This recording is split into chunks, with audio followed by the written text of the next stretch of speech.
કોકળ ગતિએ ચાલતી સુરત રેલવે સ્ટેશનના રીડેવલપમેન્ટની કામગીરી પ્લેટફોર્મ નંબર 4 બે મુદ્દત વીતવા છતાં બંધ.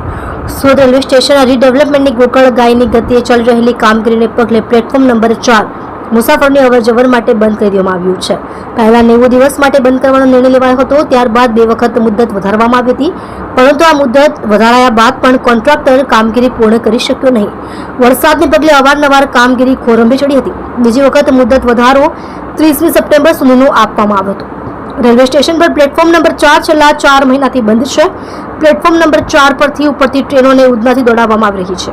30મી સપ્ટેમ્બર સુધીમાં કામગીરી પૂરી થઈ જશે તેવી કોન્ટ્રાક્ટરે બાંહેધરી આપી હતી, પરંતુ બે વખત મુદ્દત વધારવા છતાં કામ પૂર્ણ નહીં થતા હવે અચોક્કસ મુદ્દત માટે એટલે કે બીજી નોટિસ જારી કરવામાં નહીં આવે ત્યાં સુધી પ્લેટફોર્મ બંધ રહેશે. હવે 30મી સપ્ટેમ્બર સુધીમાં કામગીરી પૂર્ણ નહીં થતા કંપનીએ ત્રીજી વખત મુદ્દતમાં વધારો માંગ્યો હતો, પરંતુ આ વખતે કઈ તારીખ સુધી બંધ રાખવું તે અંગે કોઈ ફોડ પાડવામાં આવ્યો નથી.